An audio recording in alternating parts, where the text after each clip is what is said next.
I'm Nina Harris, 52 years old, and I've spent most of my life working as a licensed practical nurse. I'm divorced, no kids at home, and I live alone now. I was the one who took care of my grandmother when no one else could, and that's why the betrayal hit so hard. The lawyer's office smelled like old paper and furniture polish. I sat in the leather chair, hands folded in my lap, waiting for the reading of Grandma Rose's will. My stepbrother Kevin sat across from me, perfectly still, watching everything with dark, careful eyes. The attorney, Mr. Brennan, cleared his throat and began reading. With each sentence, my stomach dropped further. The house I'd been promised, gone. The keepsakes Grandma had shown me, pointing to each one and saying, "This will be yours, Nina," all gone. Even the small trust fund she'd set up for my nursing school debt vanished. Everything had been left to Kevin. Every single thing. The room tilted slightly. My ears rang with a high-pitched whine that made Mr. Brennan's voice sound far away and underwater. I looked across at Kevin, searching his face for surprise, for confusion, for anything that suggested he hadn't known this was coming. Instead, he met my eyes with a calm, almost amused expression. He gave me a quiet smile that felt like a confession. Around me, family members began whispering to each other in hushed, urgent tones. Aunt Barbara leaned over and patted my hand with false sympathy. "She must have changed her mind near the end, dear. You know how elderly people get confused and unpredictable." The words stung worse than silence would have. Kevin stood up slowly, commanding the room's attention without raising his voice. "I know this is difficult for everyone," he said smoothly. "But I want you all to know I'll be handling everything now. The estate, the house, all of Grandma's affairs. I'll make sure her wishes are honored properly." He positioned himself as the grieving hero, the responsible grandson stepping up when needed. Several relatives nodded with approval. Someone even thanked him for taking on such a burden. I sat frozen, unable to speak, unable to process what was happening. My hands trembled in my lap. Then I noticed something in the will's language, a phrase about sound mind and body that didn't sound like Grandma Rose at all. She always said, "of clear head and strong heart." Always. I noticed a detail in the will that doesn't sound like my grandmother at all. After the reading ended, I stumbled out into the hallway, desperate for air and space to think. Kevin followed me, his footsteps deliberate and unhurried on the marble floor. He cornered me near the elevator, blocking my path with his body. "Nina, don't make this harder than it needs to be," he said quietly. His voice was soft but carried an edge of steel underneath. "You got nothing, sure, but look at the bright side. At least you weren't left with her medical debts or the property taxes." I stared at him, trying to find words through the shock and confusion swirling in my head. "Kevin, this doesn't make sense. Grandma promised me—" "Promises change," he interrupted. "People change their minds, especially near the end when they're evaluating who really matters to them." The cruelty in those words took my breath away. Then he said something that made my blood run cold. "Besides, she made this decision back in March, when everything was still clear." March. My mind raced backward through the calendar. In March, Grandma had been hospitalized with pneumonia. She'd been sedated, confused, barely conscious for 2 weeks. He slips and mentions a date my grandmother was already hospitalized. I drove home in a daze, replaying the last 6 months of Grandma's life in my mind like a desperate detective searching for clues. I'd been there almost every day. I'd held her hand through the pain. I'd helped her to the bathroom at 3 in the morning. I'd listened to her stories about her childhood, her marriage, her hopes for the future. She'd been sharp as a tack right up until the final week. She'd told me exactly what she wanted done with her things. The antique clock for me. The photo albums for Aunt Barbara. The wedding ring for my cousin Emma. She'd been so specific, so clear, so completely herself. This will didn't match her voice, her timing, or her careful habits. She always triple-checked important documents, reading them aloud to make sure every word was right. The woman I knew would never have made these changes without telling me, without explaining, without preparing me somehow. Then I remembered something important. Grandma had mentioned a notary she trusted completely, someone from her church who wouldn't cut corners or rush through important papers. I remember the name of someone my grandmother trusted more than any lawyer. The next morning, I called Mr. Brennan's office with a simple question. Who notarized my grandmother's final will? There was a long pause on the other end of the line. Papers rustled in the background. Let me check the documentation, Mr. Brennan said slowly. More rustling. More silence. The paperwork appears to be in order. Everything was properly executed according to legal standards. But who actually notarized it? I pressed harder. Who was physically present when my grandmother signed? Another uncomfortable pause. The name on the stamp is, let me see, Thomas Caldwell, licensed notary public. Everything checks out legally, Ms. Harris. I understand you're disappointed, but the documentation is valid. Something in his tone felt evasive, like he was reading from a script rather than answering my actual question. I thanked him and hung up, feeling more suspicious than before. That afternoon, I went to Grandma's house. Kevin hadn't changed the locks yet, and searched through her desk drawers with shaking hands. In the bottom drawer, tucked beneath old tax returns, I found an envelope. It was thick, official-looking, and marked in Grandma's distinctive handwriting, original, do not replace. I find an old envelope marked original, do not replace. My hands shook as I opened the envelope carefully, afraid of damaging whatever was inside. The document I pulled out was clearly a will, properly formatted, officially notarized, dated just 8 months ago. Long before Grandma's decline, when she was still completely herself. I read through it with growing clarity and relief. Everything matched what she'd told me. I was named executor and primary beneficiary. The house would be mine, along with her savings and personal items. Kevin received a modest cash gift of $5,000, specifically noting it was in recognition of family ties but reflecting limited involvement in my care. The language was pure Grandma Rose, direct, fair, and honest without being cruel. But what made my breath catch was a handwritten note attached to the final page. In Grandma's shaky but unmistakable writing, it read, should any document appear after this date purporting to change my wishes, particularly if executed during illness or without my trusted notary Beth Coleman present, such document should be considered invalid and executed under pressure or fraud. It includes instructions about revoking any later documents signed under pressure. I immediately made copies of everything and brought the original will to Kevin's apartment the next day. My hands didn't shake this time. I felt armed with truth. Kevin answered the door in sweatpants, clearly not expecting visitors. When he saw the papers in my hand, his expression flickered, just for a second, before settling back into casual confidence. Found some old paperwork? He asked with a laugh. Nina, that's just wishful thinking. Grandma changed her mind near the end. It happens with elderly people. They get confused, impulsive, emotional. They make decisions that don't make sense to the rest of us. I held up the handwritten note. She wasn't confused when she wrote this. This was months before her decline. Kevin barely glanced at it. Exactly my point. That was before.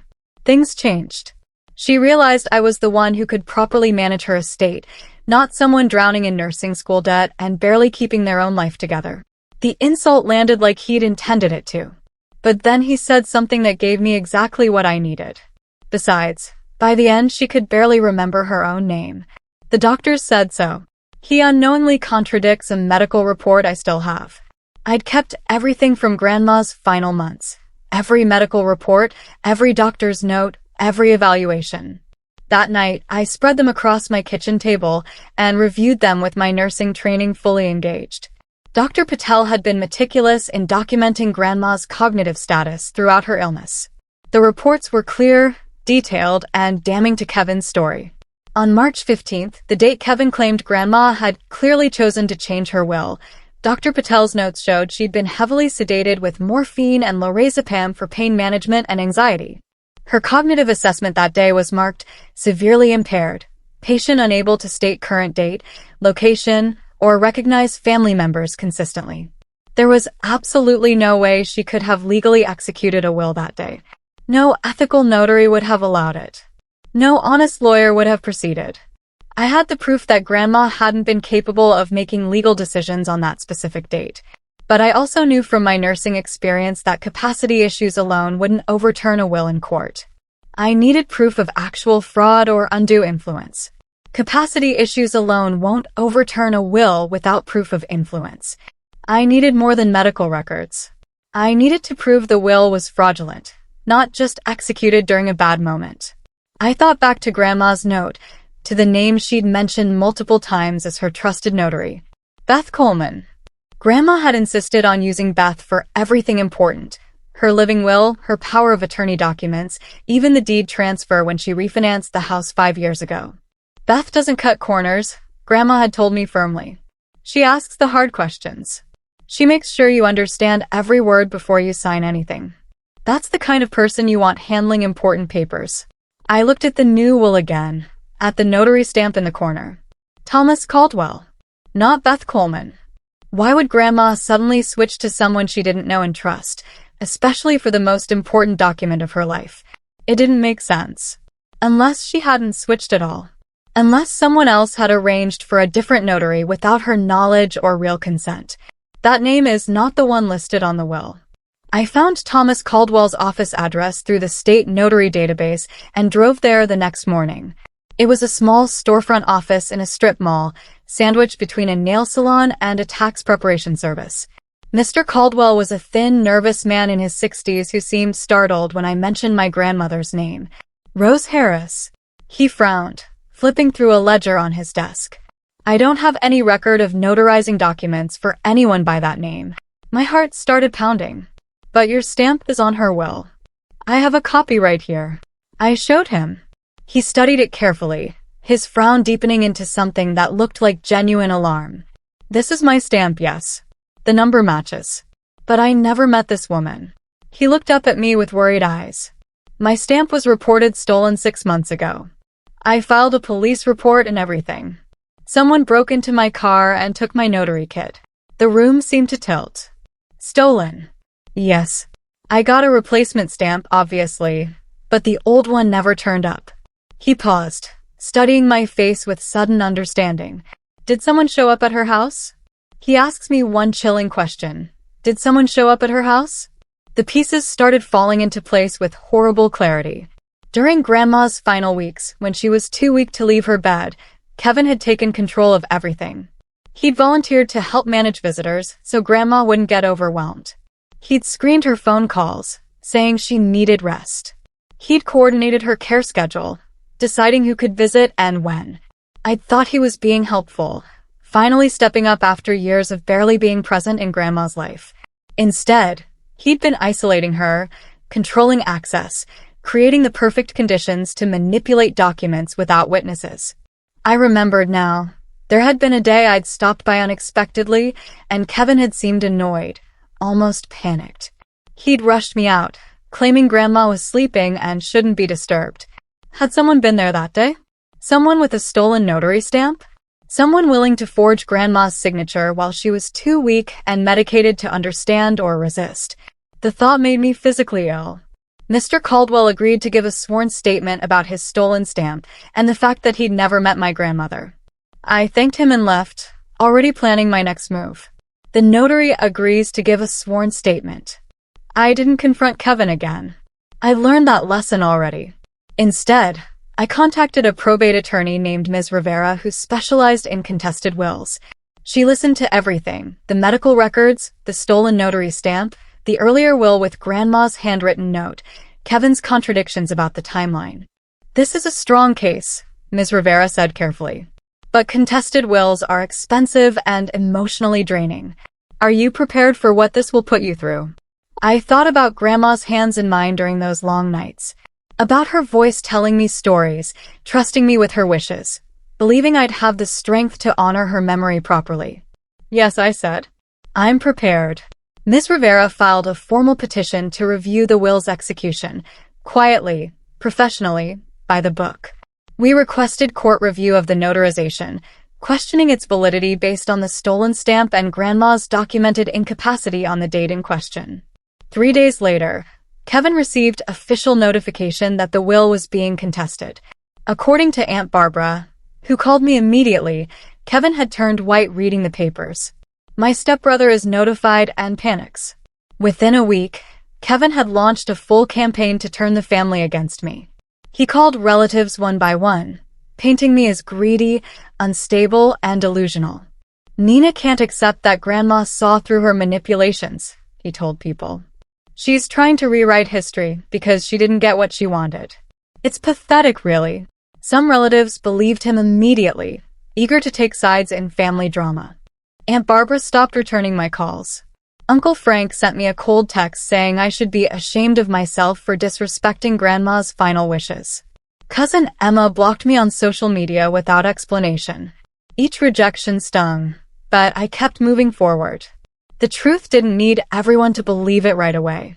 It just needed to stand up in court. Then, unexpectedly, my cousin Troy reached out. He was Kevin's age, had grown up with him, had even been close to him at one point. "Nina, can we talk?" he asked over the phone, his voice quiet and cautious. "I have some information you need to hear." One cousin secretly reaches out to me with new information. Troy and I met at a coffee shop far from the family neighborhood, away from watchful eyes and gossiping mouths. He looked uncomfortable, stirring his coffee without drinking it, avoiding eye contact. "I should have said something sooner," he finally began. "But Kevin's my cousin, and I didn't realize how far he'd gone." "What did he say?" I asked, keeping my voice steady despite the anxiety churning in my stomach. Troy took a deep breath. "About 3 weeks before Grandma died, Kevin got drunk at a barbecue at my place. He was bragging about something, being weird and secretive. He said he'd fixed the paperwork before it was too late. Said Grandma had been planning to leave everything to you, but he'd corrected that mistake." My blood ran cold. He admitted it? Out loud. Not in so many words, but yeah. He said he'd made sure the right person would inherit, that you didn't deserve anything after showing up only when it benefited you. Which is crazy because everyone knows you were there every day. Troy looked miserable. I thought he was just drunk and talking trash. I didn't think he'd actually done something illegal. The cousin reveals my stepbrother once bragged about fixing the paperwork. Ms. Rivera immediately filed Troy's statement with the court. The judge ordered depositions from everyone involved. Kevin, Mr. Brennan the lawyer, anyone who'd been present during Grandma's final weeks. I sat in the deposition room and watched Kevin testify. He was confident at first, sitting straight in his chair, answering questions with smooth assurance. "Yes, I was present when Grandma signed her final will. Yes, she was of sound mind. Yes, she clearly stated her wishes." But then Ms. Rivera started asking about specifics. "What time of day was the will signed?"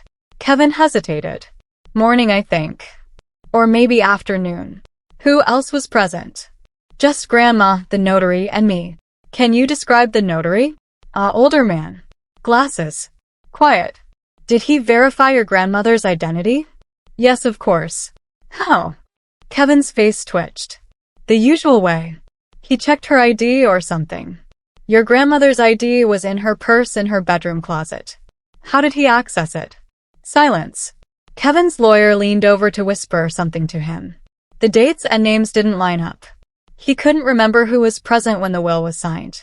The judge pauses the proceedings. The deposition was paused while the judge reviewed submitted evidence. My medical records showing Grandma's incapacity, Mr. Caldwell's statement about the stolen notary stamp, Troy's testimony about Kevin's drunken confession. I waited in agony for 3 weeks, unable to sleep, barely able to eat. Then, without any warning from anyone, something unexpected happened. Beth Coleman, the real notary Grandma had always trusted, filed an affidavit with the court. I hadn't even contacted her. She'd apparently heard about the case through church connections and decided to act on her own. Her statement was clear and damning. She stated officially that she had never notarized the March will, would never have notarized any document for Rose Harris while she was hospitalized and sedated, and that she'd specifically told Rose months earlier that any important documents should wait until Rose was back to her full strength and clear mind. But Beth didn't stop there. In her affidavit, she requested permission to personally serve Kevin with notice of her statement, to ensure he understands the gravity of falsifying notarization and forging legal documents. The judge granted the request. She requests to personally serve notice. I wasn't there when it happened, but Troy told me everything later. Beth Coleman showed up at Kevin's door on a Tuesday morning, official documents in hand, wearing her notary badge clipped to her jacket. Kevin had apparently opened the door expecting a delivery, still in his pajamas, coffee mug in hand. "Kevin Harris?" Beth asked formally. "I'm Beth Coleman, the notary public your grandmother trusted for 20 years. I'm here to serve you with notice that I never notarized the will you're attempting to execute, and I'm prepared to testify under oath about your fraudulent use of notary services." Kevin's face, according to Troy who heard this from a neighbor, went completely white. He tried to close the door, but Beth was already handing him the papers. "You'll want to read these carefully," she said loudly enough for neighbors to hear. They explain how notary fraud is a felony in this state. Several neighbors had come out onto their porches, curious about the commotion. One was recording on her phone. Kevin took the papers with shaking hands and slammed the door without saying a word. But the damage was done. The notary shows up at my stepbrother's door. Neighbors witnessed the exchange. An hour after Beth's visit, my phone exploded with a call from Kevin. His voice was shaking with rage and something else, something that sounded like fear. "What the hell do you think you're doing?" he screamed into the phone. "You sent that woman to my house? You're trying to ruin my life over money you don't even deserve." I kept my voice calm, which seemed to make him angrier.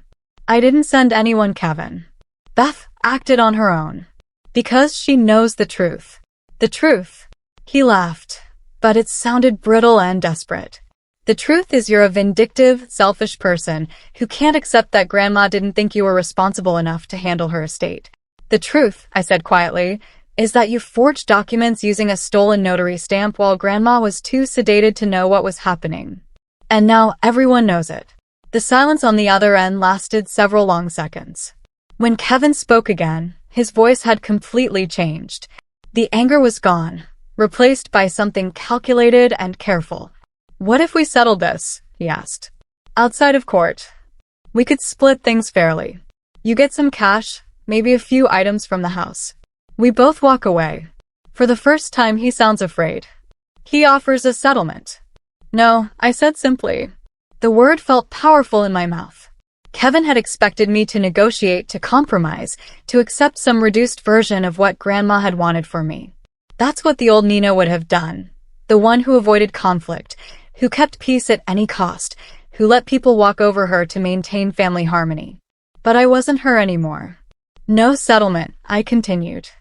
"I want the truth established officially. I want Grandma's real will honored exactly as she intended. I want this reviewed properly, in court, on the record." "You're making a mistake," Kevin said, his voice hardening again. "This will destroy our family. Everyone will take sides.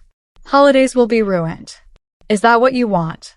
"What I want," I said clearly, "is for the truth to matter more than convenience. Grandma deserves that. I deserve that. And honestly, Kevin, so do you. Living with this lie would have destroyed you eventually." He hung up without responding. 2 days later, Ms. Rivera called. "The judge has scheduled an emergency hearing. She wants to review all evidence and make a determination on the will's validity. I refuse anything that avoids the truth." The judge schedules an emergency hearing. The courtroom was smaller than I'd expected from watching legal dramas on television.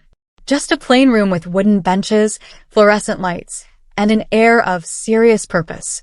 I sat behind Ms. Rivera's table, hands folded, watching Kevin and his lawyer enter from the other side. Kevin wouldn't look at me. The judge, a woman in her 60s with sharp eyes and a no-nonsense expression, reviewed the evidence methodically. She examined the medical records showing Grandma's incapacity on March 15th. She studied Mr. Caldwell's sworn statement about his stolen notary stamp. She read Troy's testimony about Kevin's drunken confession. She listened to Beth Coleman testify in person about her long relationship with Grandma and the procedures she would have insisted upon for any legitimate will. The evidence piled up, piece by piece, creating a picture that was impossible to ignore or explain away. Kevin's lawyer tried to argue procedural points, but even he seemed to know the case was lost. The judge asked Kevin directly, "Did you arrange for your grandmother's will to be notarized using a stolen stamp while she was heavily sedated and legally incapable of understanding what she was signing?" Kevin's silence was answer enough. The story becomes impossible to spin. The judge announces a decision is imminent. Judge Martinez took exactly 3 days to issue her written ruling. I was at work, in the middle of checking a patient's vitals, when Ms. Rivera called. "The will has been declared invalid," she said, and I could hear the smile in her voice. "The judge found clear evidence of fraud, forgery, and exploitation of an incapacitated person. Your grandmother's earlier will, the one from 8 months ago, has been reinstated as her valid last testament." I had to sit down. My legs wouldn't hold me. "Nina, you're the executor and primary beneficiary, exactly as your grandmother intended. Kevin has been removed from any role in the estate. He's barred from the property and from accessing any of her accounts."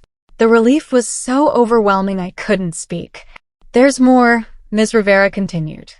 "The judge is referring the case to the district attorney's office.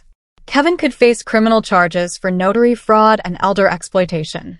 That's out of our hands now, but the judge made it clear she found his conduct not just legally wrong but morally reprehensible. The will is declared invalid.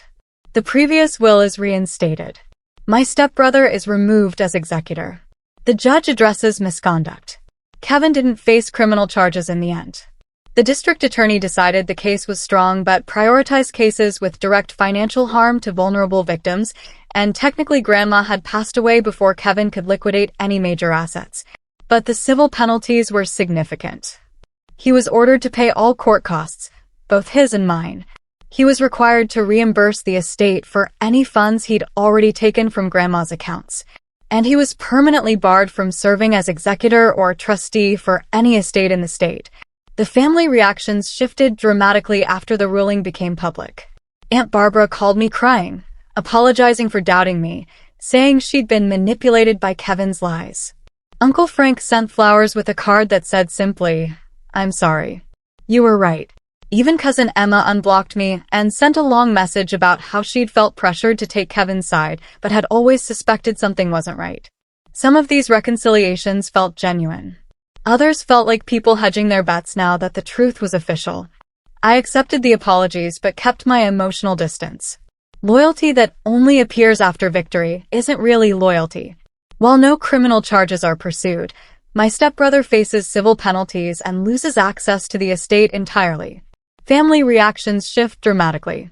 The relatives who truly mattered, the ones who'd believed me from the start or at least stayed neutral, gathered at Grandma's house one Saturday to help me sort through belongings. Troy was there, carrying boxes and cracking jokes to lighten the heavy atmosphere.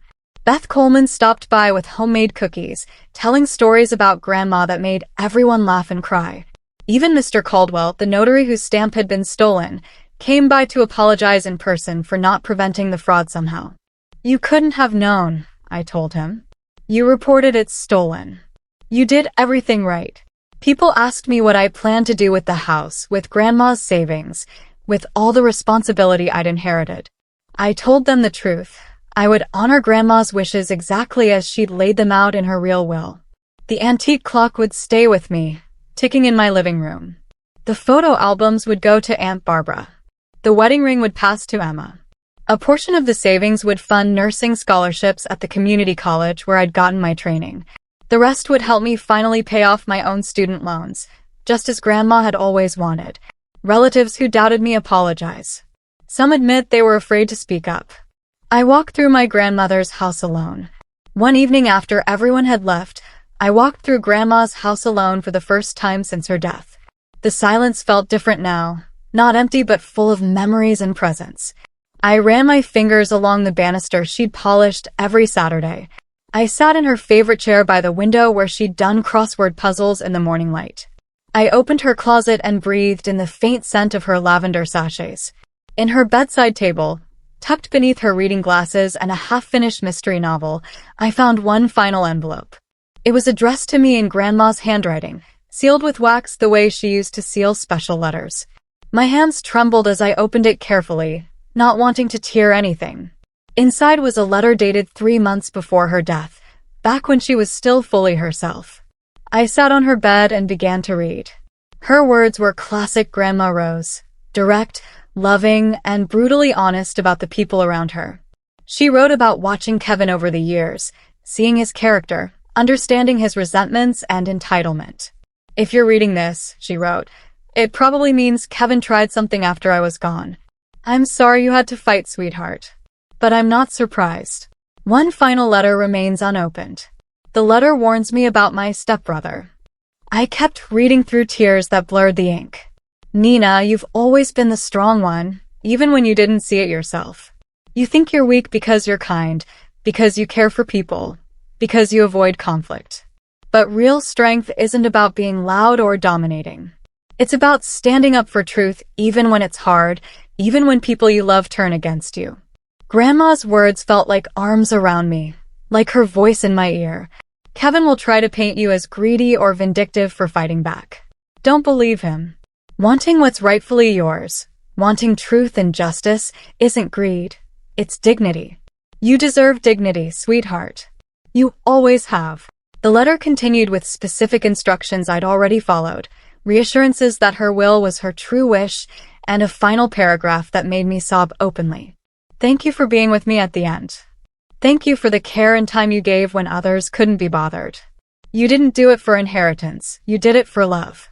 That's why you deserve everything I'm leaving you. Not as payment, but as recognition of who you are. I folded the letter carefully and held it against my chest. I didn't win by revenge. I won by telling the truth and letting it stand. And Grandma had known all along that I could.